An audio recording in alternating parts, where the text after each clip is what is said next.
तो जी हाँ दोस्तों, स्वागत है आप सभी का आपके अपने क्रिकेट के प्लेटफॉर्म ऋषभ क्रिकेट सेंटर में। और बात कर लेते हैं इस तीसरी T20I मुकाबले की, जो कि कल खेला गया राजकोट में। तो इंग्लैंड वैसे ही जीत चुका है और पलटवार किया गया है 2 मुकाबले हारने के बाद। और कैसे हार गया भारत, कहाँ रह गई कमी, करते हैं शुरुआत इस तीसरे T20I की।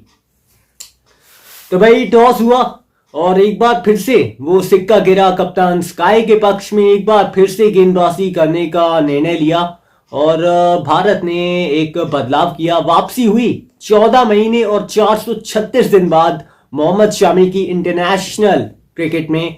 और वापसी, पहले तो मोहम्मद शमी के ऊपर ही मैं बात कर लेता हूं। तो भाई देखिए, अब भाई 3 ओवर डाले और पहला ओवर वैसे ही शमी ने ही डाला था, जिसमें कुल 6 रन गए थे। और जिस तरीके से रिदम में भी दिखे, वो उस गति में तो नहीं दिखे, लेकिन जो सीम पोजीशन जो शुरुआत से लेके अब तक वो नहीं बदली है। ये एक गुड न्यूज की रिदम तो वो वापस आएगा धीरे धीरे जब मैचेस खेलते जाएंगे। जब वो थोड़ा कॉन्फिडेंस बढ़ेगा तो रिदम भी वो आगे की तरफ चलेगा। तो गति में थोड़ा सा वो दिखा, थोड़ा कि कम थी गति। तो सीम पोजीशन एकदम वैसी, लेकिन पहले ओवर में हमने देखा वो जो एकदम सीम पोजीशन पे शामी गेंदबाजी करते हैं, कुछ वैसी नहीं, लेकिन थोड़ी वो थर्ड मैन की दिशा में उस तरह की वो सीम पोजीशन थी, जो कि शामी जिस तरीके से सीम पोजीशन पे गेंदबाजी करते हैं वो रहती है सीधी एकदम स्ट्रेट। और ऐसी गेंदबाजी करी और Mohammed Shami is back in the international cricket. और 3 ओवर डाले मोहम्मद शमी ने, जिसमें से 1 ओवर डेथ ओवर में डाला था। और जिस तरीके से गेंदबाजी भी करी, तो वो बताता है कि आगे चल के वो थोड़ी, अभी भी तो दिक्कत तो नजर आ रही है, लेकिन आगे चल के अभी ये 2 मैचेस और हैं, इसके बाद 3 ODIs हैं, तो रिदम वापस आएगा, कॉन्फिडेंस बढ़ेगा, तो ही वो आप विकेट चटका पाओगे। तो भाई विकेट तो नहीं मिला, 3 ओवर में 25 रन दिए, उस रिदम में नजर नहीं आए, लेकिन थोड़ी सी एक जो अच्छी खबर आई, उसी सीम पोजीशन पे गेंदबाजी करनी है जिस सीम पोजीशन पे पहले शमी किया करते थे। तो भाई शमी इज बैक। ये एक थोड़ा बड़ा बदलाव वैसे किया भारत ने इस तीसरे T20I मुकाबले में। शमी को खिलाया, अर्शदीप को बाहर बैठाया। लेकिन अब इंग्लैंड की पहले बैटिंग थी और पावर प्ले में अगर मैं बात करूं तो भाई 3 विकेट फिर गवा दिए और गवा दिया फिल सॉल्ट को। माफ करें 3 विकेट माफ करें, ये मैं भारत की, ये इंग्लैंड ने 1 ही विकेट गवाया था, वैसे फिल सॉल्ट का विकेट गवाया था, माफी चाहेंगे। और जिस तरीके से ये इंग्लैंड की पारी चली, अगर मैं बात करूं तो भाई अब अर्शदीप तो चले गए, लेकिन शिकार बन गए हार्दिक पांड्या का फिल सॉल्ट। और पिच भी थोड़ी, अगर हम बात करें राजकोट की, तो ना तो गति थी ना ही था उछाल। तो जब भी सब कॉन्टिनेंट के बल्लेबाज या खिलाड़ी या टीम खेलने आती है तो परेशानी उनके लिए और ज्यादा बढ़ जाती है, क्योंकि उन्हें तो आदत है नहीं, वैसे आदत तो हमें भी नहीं है ना ऐसी पिचेस पे अभी इस T20I टीम को खेलने की, तो परेशानी तो हमें भी हुई। तो फिल सॉल्ट वैसे 5 रन बनाकर शिकार बने हार्दिक पांड्या का। बैन डकेट, यार इस मैदान से लगता है कुछ खास नाता है, क्योंकि जब पिछली बार आए थे वहां पे टेस्ट क्रिकेट था, वहां पे रेड बॉल क्रिकेट था, वहां पे 150 से ऊपर की पारी खेली थी इसी मैदान पे। वो रिवर्स स्वीप पे छक्के लगाए थे, वो पहला शतक था भारत के खिलाफ, और अर्धशतक जड़ा इस मुकाबले में भी। भाई तेज तरार वो अर्धशतक बैन डकेट के बैट से, महज 28 गेंदों में 51 रन की ये पारी थी। और Jos Buttler 24 run, Harry Brook वो अब तक समझ नहीं पाए स्पिन को, तीनों मैचेस में वो बोल्ड हुए हैं। इस बार रवि बिश्नोई ने उन्हें शिकार बनाया, और जेमी स्मिथ, क्रेग ओवरटन और ब्रैडन कर्ट्स नहीं चले। और इंग्लैंड ने कुल मिलाकर वो 171 रन बनाए 9 विकेट के नुकसान पे, जिसमें अगर बात करें तो अच्छी पारी आपको बेन डकेट की देखने को मिलेगी। जुझारू इनिंग्स आपको लियम लिविंगस्टन के द्वारा देखने को मिलेगी। 43 रन वो बनाए महज 24 गेंदों में, तो जिसमें 5 छक्के मारे। वो ताकत का प्रदर्शन किया, अपनी प्रतिभा का प्रमाण सा दिया और इंग्लैंड कुल मिला के 171 रन बना पाया। ये स्कोर कार्ड आप लोगों के मैं ये सामने एक बार फिर से रख देता हूं। तो भाई ये देखिए आपके सामने ये पूरा स्कोर कार्ड है, इंग्लैंड की बैटिंग स्कोर कार्ड। कुल मिलाकर 171 पर 9 इंग्लैंड का ये स्कोर। और भारत वैसे जब रन चेज के लिए उतरा, और वैसे अगर बात करें तो भाई वरुण चक्रवर्ती 5 विकेट। अब मैं ये सोच रहा हूं यार, इन्होंने 5 विकेट जब पहले चटकाए थे, वो साउथ अफ्रीका के खिलाफ चटकाए थे, वो दूसरा T20I मुकाबला था। इन्होंने यहाँ पे भी 5 विकेट चटकाए, हारे हम वहां पे भी थे, वहां समझ सकते हैं लो स्कोरिंग था। और यहाँ पे भी वो 5 विकेट तो चटकाए वरुण चक्रवर्ती ने, लेकिन जीत फिर भी नहीं पाया भारत। तो ये मैं कोई ये नहीं कहना चाह रहा कि यार वरुण के चलते वो हारा है भारत, ना वरुण की क्या गलती यार, अपनी गेंद का जादू दिखाया, कमाल कर दिखाया।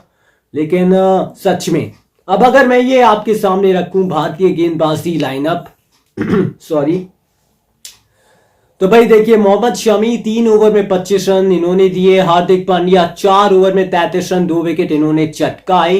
वॉशिंगटन सुंदर महज 1 ओवर डाला जिसमें 15 रन उनके चले गए।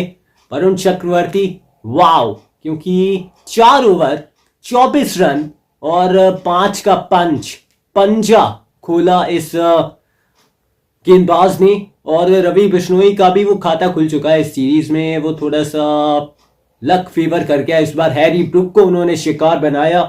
अक्षर पटेल के खाते में भी 1 विकेट, अभिषेक शर्मा को नहीं मिला 1 भी विकेट। तो अब यहाँ पे अगर बात करें तो 7 गेंदबाजों का इस्तेमाल किया, जिसमें से 3 का तो खाता ही नहीं खुला, नहीं मिला। शमी को विकेट नहीं मिला, वॉशी को विकेट।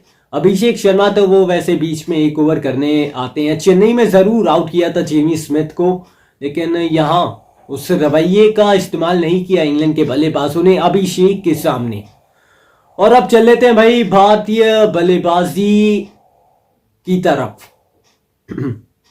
तो अब भारतीय बल्लेबाजी अगर देखें तो संजू सैमसन, अभिषेक शर्मा एक बार फिर से वो शुरुआत करने आते हैं और भारत को मौका मिलता है एक ट्रिकी रन चेज का। और रन चेज था 172 का वो लक्ष्य था, और वैसे हो जाना चाहिए था चेज, क्योंकि आपने वो 8-9 नंबर तक बल्लेबाजी खिला रखी है। अब क्वेश्चन ये भी है, ध्रुव जुरैल यार उनको 8वें नंबर पे बैटिंग क्यों? वॉशिंगटन सुंदर को उनसे पहले बैटिंग क्यों? और ये थोड़ा लेफ्टी राइटी वाला ये जो यहाँ पे सुझाव गौतम का कि लेफ्टी राइटी सही रहेगा, मानते हैं भाई लेफ्टी राइटी वैसे सही रहता है, लेकिन आप काबिलियत भी तो देखो। अब पिच भी थोड़ी वैसी थी डिफरेंट, क्योंकि अब भारत मैच रन चेज में हारा है, और कैसे हारा है जरा उसकी कर लेते हैं बात। तो भाई देखिए अभिषेक शर्मा, संजू सैमसन पारी का आगाज करने आते हैं और संजू सैमसन के खिलाफ एक बार फिर से शॉर्ट बॉल का जाल बिछाया जाता है, उनको परेशान किया जाता है, उनको तंग किया जाता है और फंसा लिया जाता है शॉर्ट बॉल की जाल में। लगातार तीसरी बार फंसे हैं शॉर्ट बॉल के जाल में। और जोफ्रा आर्चर ने भी परेशान तो किया, क्योंकि आउट किया था चेन्नई में और आउट किया है यहाँ पे भी राजकोट में। तो अभिषेक शर्मा जरूर अच्छी पारी खेल रहे थे, वो एक स्टनिंग कैच, एक स्टनर कैच पकड़ा जोफ्रा आर्चर ने, वो बड़ी ऊंची गई थी गेंद, वो कैच काबिले तारीफ, क्योंकि जो कैच पकड़ा जोफ्रा ने अभिषेक शर्मा का, ये तो शॉट तो वो ठीक चुना था वैसे। अब जब ये होता है ना कि जब अब पिच की अगर मैं बात करूं, मैंने बात करी थी चेन्नई में जब मैं आपके लिए प्रीव्यू लेके आया था कि अगर पिच मिलती है सपाट तो पलड़ा भारी भारत का है, और अगर पिच से थोड़ी वैसी मिलती है जहां स्पिनर्स के लिए मदद है, जहां बल्लेबाजों के लिए मेहनत है या गेंदबाजों के लिए एक अच्छी पिच है, तो वहां पलड़ा भारी फिर किसी का नहीं, फिर मुकाबला बराबरी का है। जो बैटर खेलेगा वो बाजी मार जाएगा। और ये प्रॉब्लम भारत की अब पिछले कुछ समय से उजागर है कि स्पिन ट्रैक पे नहीं वो खेल पाते। अब एक हार से वैसे आप कंपेयर नहीं कर सकते। अब हम ये नहीं कहेंगे कि यार हार गए, ओहो फॉर्मूला बदल दो, ना ना, इसी फॉर्मूले पे टिके रहिए। अब T20 वर्ल्ड कप आना है, उसमें भी हो सकता है ऐसी पिच मिले जब 2026 में भारत नहीं होना है, तो आपको इसी फॉर्मूले पे टिके रहना है, बने रहना है। तो यही अटैकिंग क्रिकेट खेलना है, क्योंकि अब भारत अटैकिंग क्रिकेट खेलता है, भारत अग्रेसिव क्रिकेट खेलता है यार। तो भी 172 चेज क्यों नहीं कर पाया, अब उस पर जरा दृष्टि डाल लेते हैं। अब संजू अभिषेक को आउट किया और भारत ने पावर प्ले में 3 विकेट गंवा दिए, जिसमें कप्तान सूर्य कुमार यादव का बल्ला एक बार फिर से खामोश। वो अब तक बैटल थोड़ी एक तरफा चली है। आपको याद होगा पहले T20I के प्रीव्यू के दौरान मैं आपके लिए स्कूल ऑफ क्रिकेट लेके आया था, जिसमें मैंने बात करी थी कि यार स्काई को इंग्लैंड कितनी पसंद है, क्योंकि पदार्पण मुकाबले में अर्धशतक किसी टीम के खिलाफ, अपना पहला T20I शतक किसी टीम इंग्लैंड के खिलाफ। लेकिन अब थोड़ा सा खामोश है बल्ला, और आउट भी किस तरीके से किया है, अपने मनपसंद शॉट पे, पसंदीदा शॉट पे आउट हुए हैं सूर्य कुमार यादव। तो होता है कई बार यार कि आपका मनपसंद शॉट कई बार आप उस पे आउट हो जाते हो। जैसे कोहली का वो कवर ड्राइव है, वहां पे वो आउट हो रहे हैं, रोहित का शॉर्ट बॉल है, वहां पे वो आउट हो रहे हैं, अब स्काई का भी वो फ्लिक शॉट है, ये भी आउट हो रहे हैं। तो ये थोड़ा है अब थोड़ा चर्चित ये विषय कि कप्तान का बल्ला, वो भाई बोलना तो चाहिए, क्यों नहीं बोल रहा है। अब बनाने तो पड़ेंगे रन्स, क्योंकि काफी समय से वो रन्स नहीं बने हैं। इस सीरीज में भी 3 मैचेस हो चुके हैं, वो बल्ला नहीं बोला है। साउथ अफ्रीका में भी 4 मैचेस थे, जिनमें से 2 या 1 मैच में बैटिंग नहीं आई थी, और उनसे उससे पहले जो 2 मुकाबले थे उसमें भी बैट नहीं बोला था। तो हो गई है भाई 5-6 पारी, स्काई का बैट क्यों नहीं बोल रहा, ये एक क्वेश्चन है। और भाई तिलक वर्मा, यार इनको आउट कर दिया आखिरकार किसी गेंदबाजी आक्रमण ने, क्योंकि साउथ अफ्रीका में वो आखिर बार एडन मार्करम ने आउट किया था, उसके बाद से नहीं हो रहे थे आउट, वो नाबाद थे और 300 रन बनाए नाबाद रहते हुए तिलक वर्मा ने। ये एक खास स्टैट है कि भाई तिलक वर्मा ने 300 रन बनाए नाबाद रहते हुए। और पहले बल्लेबाज भारत के डोमेस्टिक क्रिकेट की अगर बात करें, फर्स्ट क्लास क्रिकेट की बात करें, तो पहले बल्लेबाज जिसने 300 रन बनाए हो T20I क्रिकेट में नाबाद रहते हुए, भारत को मैच भी जिताया था चेन्नई में, वो आउट हुए। और वहां से फिर लगा यार थोड़ी पारी सी बिखर गई, क्योंकि भारत का स्कोर था पावर प्ले की अगर मैं बात करूं तो 3 विकेट गंवा दिए थे भारत ने। अब अगर मैं आपके सामने ये थोड़ा सा रखूं, ये ग्राफ अगर आपके सामने मैं ये शो करूं, तो ये दिख रहा है आपको थोड़ा ब्लैक ये इंग्लैंड का है और ब्लू है भारत का। अब अगर यहां पे देखें तो पावर प्ले की तरफ चलते हैं और पता करते हैं। अब ये देखिए पावर प्ले में भारत का स्कोर है भाई, अगर बात करें अभी दिखाता हूं आपको। हाँ जी, अब देखिए पावर प्ले में इंग्लैंड का स्कोर कितना था, 52 पर 1, भारत का स्कोर 51 पे 3, यानी कि 1 रन पीछे और 3 विकेट जो कि गंवा दिए, 2 विकेट अतिरिक्त गंवाए इंग्लैंड की अगर कंपैरिजन करें। और ये एक बड़ा फर्क कि आपने 85 रन बनाए एक तो पावर प्ले में, जो कि ठीक ठाक है, लेकिन फिर आपने 3 विकेट्स भी गंवा दिए। और फिर अगर पारी की जब आगे जब मिडल ओवर का फेज आया, तो वहां पे जब वॉशिंगटन सुंदर जब बैटिंग करने आए, ध्रुव जुरैल से पहले आए, और वो डॉट बॉल जब इतनी हो जाती है ना, जब आप सिंगल्स नहीं निकाल पाते, वो डॉट बॉल वो बिल्ड होती हैं, जब बाउंड्रीज नहीं आती तो प्रेशर बनता है, और जब प्रेशर बनता है तो प्रेशर को थोड़ा सा मिटाने के लिए वो आप बड़ा शॉट खेलते हो। और जब बड़ा शॉट खेलते हो अगर मिस टाइम हो जाता है, जब आपका विकेट गिर जाता है, और जब गुच्छे में 1-2 विकेट गिरे, तो भाई वो थोड़ी नैया पार होना वो मुश्किल हो जाता है, और यही हुआ। अगर बात करें पावर प्ले के बाद, तो ये ग्राफ अगर मैं आपको बताऊं तो 7 से 15 ओवर के बीच अगर चले तो ये देखिए 7 से 15 ओवर के बीच इंग्लैंड 123 पे 6 था, भारत उनसे 23 रन पीछे, एक विकेट जरूर कम बनाया लेकिन महज 100 ही रन बनाए। कुल इंग्लैंड ने जरूर 171 बनाए, यानी कि अब आपको 30 गेंदों में भाई आखिरी 5 ओवर में आपको चाहिए होती हैं 72 रन, जो कि इस जैन में आज के जमाने में पॉसिबल है। लेकिन भाई पिच वैसी नहीं है ना पिच पे पेस है और ना ही गेंदबाज गति दे रहा है, तो ना ही उछाल है पिच में, फिर बहुत मुश्किल हो जाता है। फिर वो आ जाता है आपकी एबिलिटी के ऊपर, आपकी ताकत के ऊपर, आपकी क्षमता के ऊपर वो फिर सवाल आ जाता है। तो वहां पे वो हार्दिक पांड्या फिर जरूर उन्होंने 2-3 छक्के लगाए लेकिन फिर उतने काफी नहीं थे ना, और फिर अंत में 26 रन से इंग्लैंड ने बाजी मार ली। और अगर भारतीय स्कोर कार्ड, भारतीय बैटिंग स्कोर कार्ड पे अगर आप नजर डालें तो भाई देखिए संजू सैमसन महज 3 रन बनाए उन्होंने और शॉर्ट बॉल का शिकार बने लगातार तीसरी बार। अभिषेक शर्मा 24 रन 15 गेंदों में 171 के स्ट्राइक रेट के साथ, और सूर्य कुमार यादव, तिलक वर्मा, इन दोनों का बल्ला वैसे नहीं बोला, तिलक वर्मा तो पहली बार आउट हुए, वैसे स्काई के ऊपर थोड़ा सवाल है। हार्दिक पांड्या 40 रन बनाए 35 गेंदों में, वो थोड़ा डॉट बॉल का प्रेशर जरूर अंत में आके 2-3 छक्के लगाए। वॉशिंगटन सुंदर, अक्षर पटेल, ध्रुव जुरैल। अब अगर आप ये 3 गेंदबाज देखोगे, अब भाई वॉशिंगटन सुंदर ये 15 गेंदों में महज 6 रन, और अक्षर पटेल उप कप्तान 16 गेंदों में 15 रन, 100 का भी स्ट्राइक रेट नहीं है। और ध्रुव जुरैल भाई काबिलियत के ऊपर संदेह मत कीजिए, अब आपने इन्हें 8वें नंबर पे भाई बैटिंग दे दी तो इतना आसान नहीं होता कि कोई भी आप 8वें नंबर पे बल्लेबाज खिला दो और कह दो जाओ भाई पावर हिटिंग करो, इस गेंद को छोड़ दे तो अगली को तो तोड़ ही दो गेंद, तो ऐसा नहीं हो सकता।